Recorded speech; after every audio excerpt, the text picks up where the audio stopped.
Hey, Luke, now you know, many years Toto, now you're out solo. What do you have a different rig, different approach? What's it like now? It's definitely much more stealth, and I'm not using as much stuff as I used to use. I mean, you create a monster when you're playing bigger places like overseas. We spend all of our time overseas. We used to spend all of our time overseas. I do myself because the fan base there just is bigger, you know. So you go where they like you, and we'd play these big places, and you have all this gear and all this stuff to fill it all out, or even if it's just screens and all this stuff, and the costs of everything are just astronomical. Not to mention freight. After 9/11, the freight went up about 65% or something like that. So you just have to become much more aware of the cost. And plus, when I started looking after myself, I saw such waste in budgets. You know, I mean, you're out there trying to be a working musician. You want to try to make as much bread as you can, whether you're playing in a club or you're playing on a big stage somewhere. It's still, you just got to, keep an eye on your business. I would definitely, it's really necessary, because when, I was lucky enough when I was young to start making a bunch of money, and I didn't even know where it was going, and I got ripped off, so it was my fault because I was just ignorant living the life. But if you learn that early on, you'll always be cool, and that applies to whether you're a musician or not, but just in general in life, be aware of what things cost. And I found I was able to cut so much more fat, and I'm making as much money now as I ever was before, without 45 people on the payroll and 3 trucks and 4 buses and all the rest of the crap that goes with it. You know what I mean? It's a different world. It's a different world now. Everybody's cutting back on every level.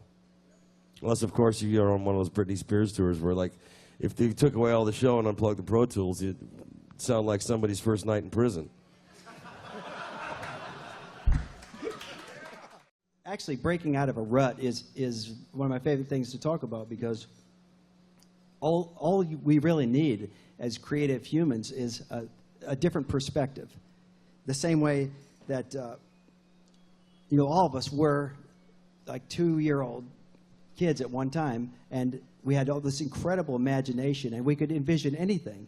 And of course, when we got to kindergarten, they beat it out of us until we would shut up and sit down and go in line and all that stuff that we need to do in order to be worker bees, which is not something I'm putting down. I'm just saying it's a process that happens in our culture. So part of breaking a rut, I think getting out of the rut involves sort of regressing a little bit to the point where you can imagine anything.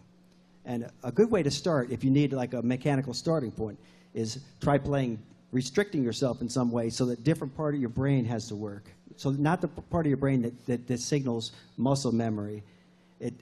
Like, for instance, if you said, I'm going to play over this song, just whatever. You make yourself like a little track to play over.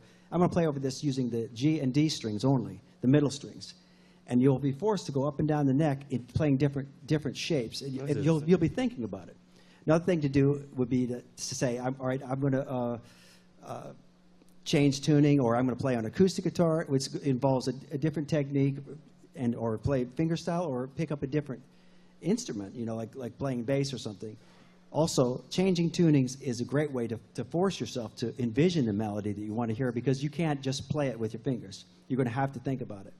Another thing is say, everything I play is going to be an octave for the next 10 minutes. And give yourself exercises like that to force different parts of your brain to become predominant.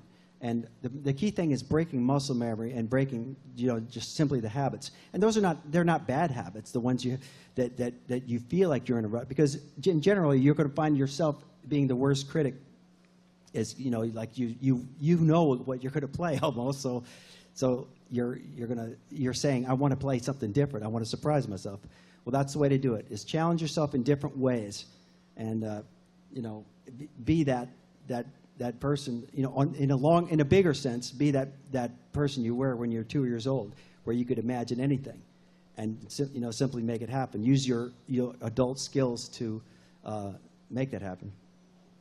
How about you, Lukey?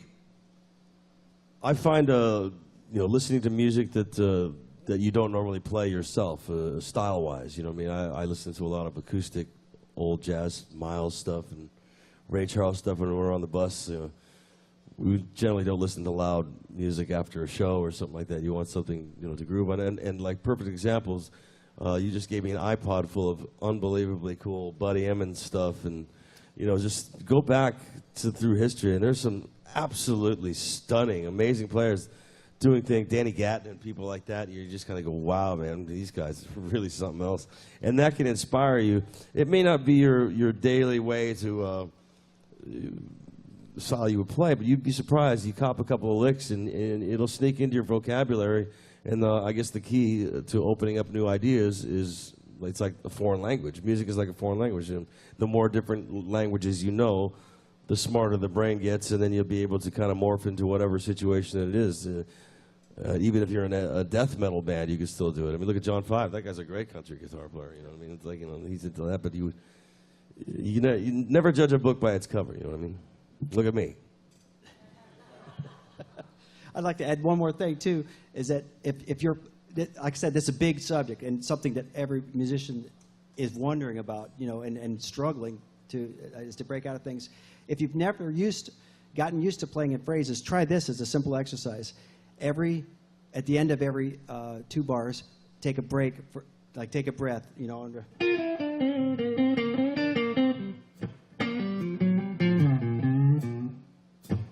and if you've been used to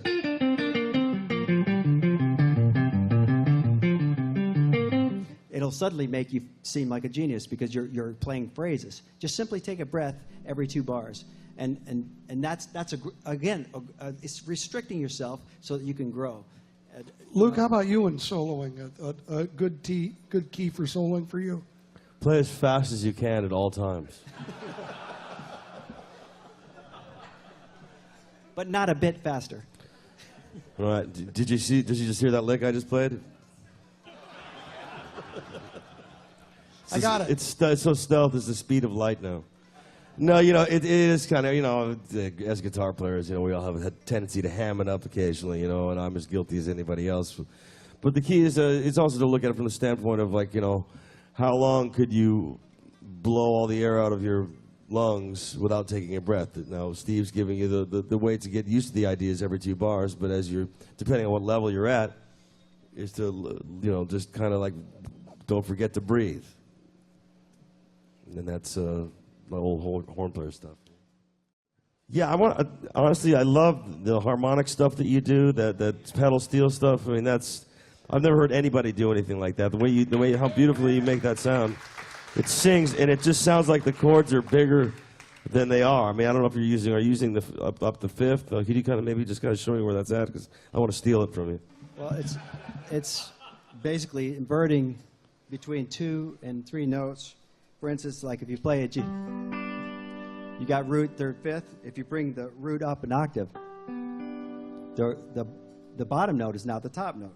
So instead the root,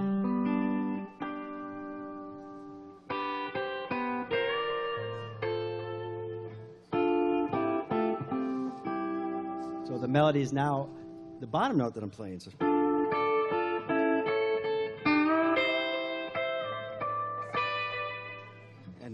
most often, I actually use 2 notes, like when you play a 6, invert it by bringing the bottom note up as a harmonic.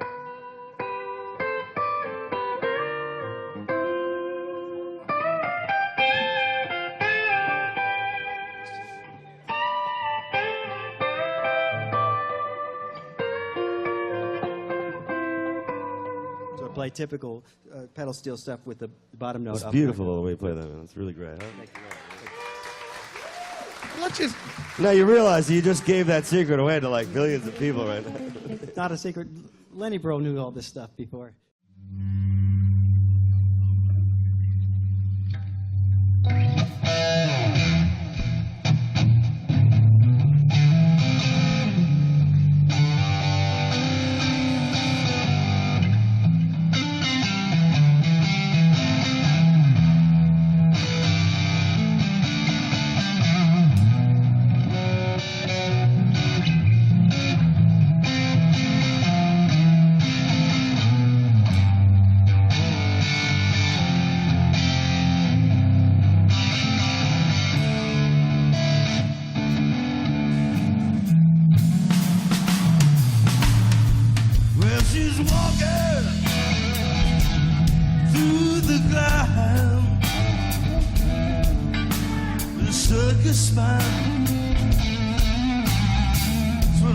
there.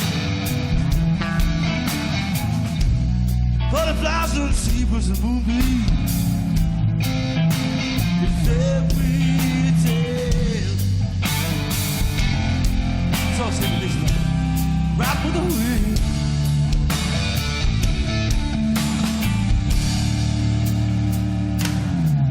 When I'm sad, comes to me with 1,000 smiles. She gives me free. It's alright, it's alright, it's alright. Take anything you want from me. Anything at all.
without further ado, Mr. Sterling Ball.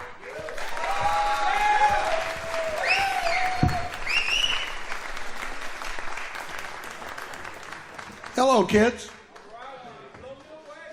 Well, first of all, I want to thank Guitar Center because this is an example of them giving their store up to give you guys a chance to meet my friends and maybe learn a little bit. The reason why Guitar Center invited us here is because Ernie Ball Music Man is celebrating its 25th anniversary of making guitars.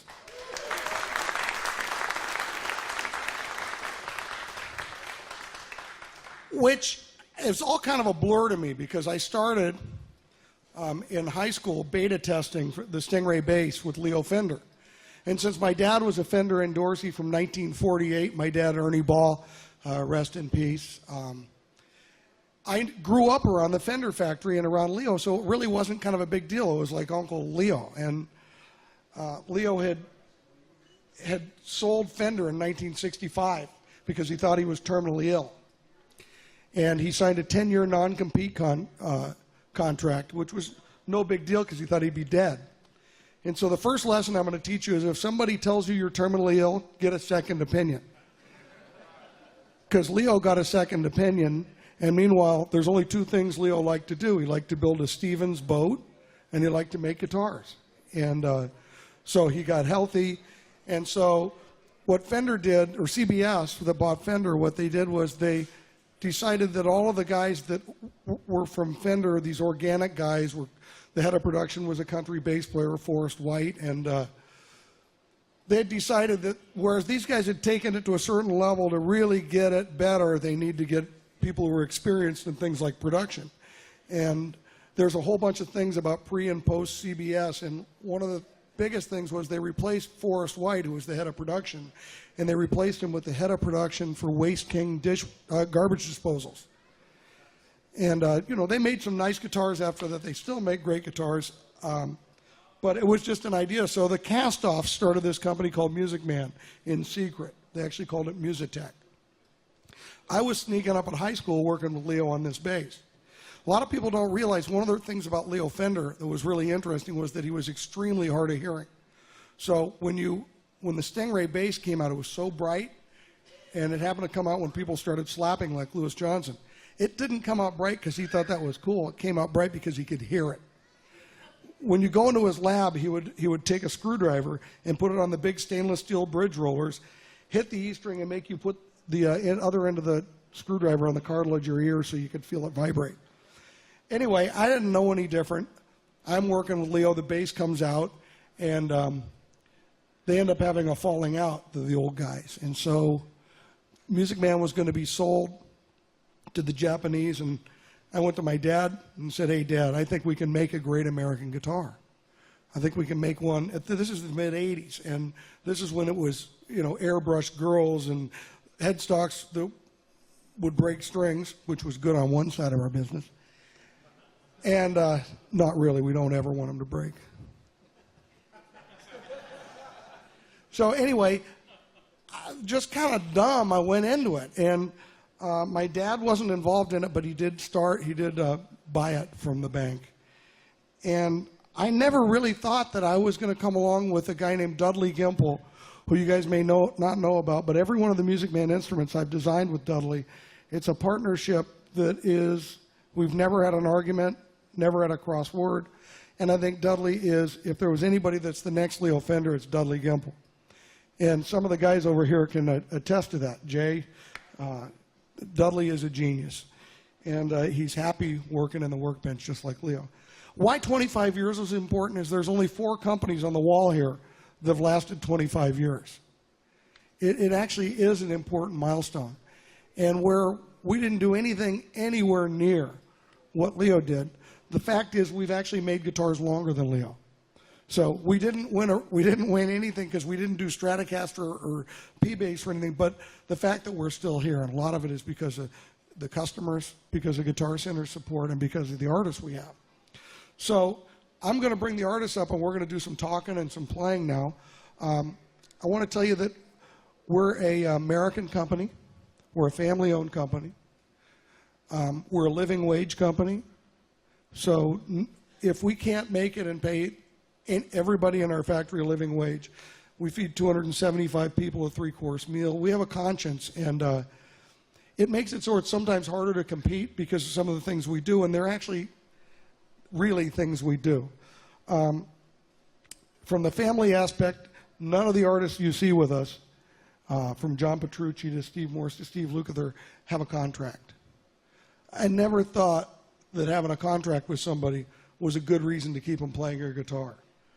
I thought it was performing, that what we have to do is we have to live up to their expectations and we have to grow with them. And our job is making tools for artists and listening to them. So there's no contract. To further the family thing, I was fortunate enough to be godfather of Steve's son, Kevin, of John Farrar, the drummer's son, and Luke's daughter, Lily, and all of Albert Lee's kids. So it'd be hard for them to leave because they'd have to fire the godfather. We have contrast today between the two guitar players, and the end result in how the music comes out is obviously brilliant. You're always here, but their approach is different to everything. But Luke, you'd played on 1,000 records, probably? Something like that. No, actually, I was very fortunate to have went to high school and grew up with the Picaro brothers, and that's how I met Jay, and I met Carlton and Rittenauer and Ray Parker Jr. And Jay really helped me out when I was a kid, man. Threw a lot of stuff my way, stuff that he couldn't do or he recommended. Back in the days when they actually used to hire musicians to make records at the same time, like even more than one guitar player. What a concept, huh? Yes, it was back in 1927, I think it was. And it used to be such a gas just to go to work every day, And I got to do so many different things with so many different artists and so many different styles that you just sort of become like a Zelig, to show up and you're always there. You know what I mean? You morph into whatever you need to be to do. You could be doing Barbra Streisand in the day and then the Tubes at night.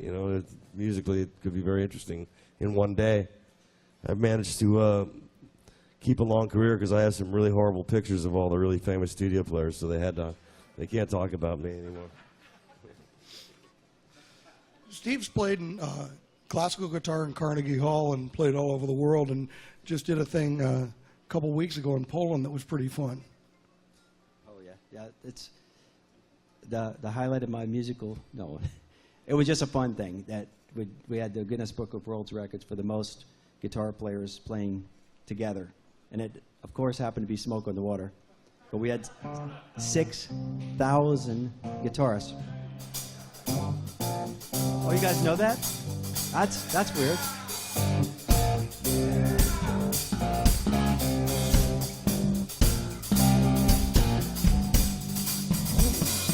Yeah, it was that song. It was that song. The cool thing was... When did you write that song? I wrote that when I was Richie Blackmore. It's amazing what they can do with plastic surgery these days, huh? Hey, Lukey. Yes, sir. Some people you played with that come to mind. Oh, it's a lot of different styles, a lot of different people. How about the Beatles? Well, I didn't play. Yeah, I was in the Beatles, but you just didn't see me. Plastic surgery. Once again. No, I had the honor of working with Paul McCartney and actually, very cool. I actually got to play the Mellotron that was actually on the record with when I was working with Paul. I was working with George Martin and Jeff Emmerich, who was the engineer at the time too. We worked on I met him on the Michael Jackson Thriller record when we were doing that, and he invited myself and Jeff Picaro over to England to work with him on a project. And then I met George Harrison right after Jeffrey passed away, and he took a bit of a shine to me, and we were hanging out when he was ever in L.A., and he came and played with us at a tribute at the amphitheater for Jeff when we wanted to do in his memory, and we became real good friends. As a matter of fact, he brought his son up, and his son wanted to beat Slash, so I took him up to beat Slash. And he's like, "Is he still on the gear?" I said, "No, it's all good, man. It's all good." Slash was very gracious. He's a good friend as well. I've had a very interesting life. I've had a chance to work with some of the great guitar players and also some of the great just artists, to watch them work, working with Elton and stuff like that, being able to sit down next to him on a stool and ask him to play Levon. He would do that, you know, and there was nobody else around except James Newton Howard. I said I don't want to sound like I'm dropping names because it's so to do that, but I've had a very interesting and colorful career thanks to many people that helped me along the way. One of the things I've been trying to figure out, and my goal as far as making guitars, is trying to control the resonance and identify what that resonance is, and then be able to make a guitar more consistently, because you can take a load of wood out of the same tree, and all 10 guitars that you make out of it are going to sound just a little different.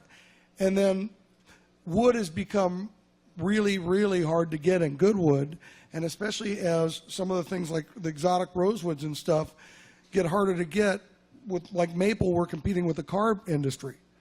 Like with our 30th anniversary Stingray, we were paying $93 for a neck blank because it's highly figured, and our competition was Lexus, because they could take it and make 100 dashboards. We would make one guitar neck. So there was a cost, there was an environmental issue, and I was trying to think that if we could come up with some way of identifying a material and a process that would make it more consistent, that would be wonderful. And that's what started with the bongo bass. It was supposed to be renewable materials with a resonance study, and I spent $200,000 to find out that wood was the best. So since then, we started working, and with our 20th anniversary silhouette, we introduced the mahogany tone block. And I'm going to pass this around. Somebody keep an eye on it at the end, because this is Hollywood. Well, we have the mahogany tone block in here. We have basswood body. We have chambering, which we went through a whole bunch of different chambers, and then a maple top. And the combination of it is really, they're all very, very close. The resonance is perfect, and it can be as fat as you want or as nice and bright, because we have a parallel switch here, which gives you the 5 positions that are more Fendery, and then the series ones here. So I'm going to toss this out, and you guys can see how we do it, and then Luke will demonstrate it a little bit.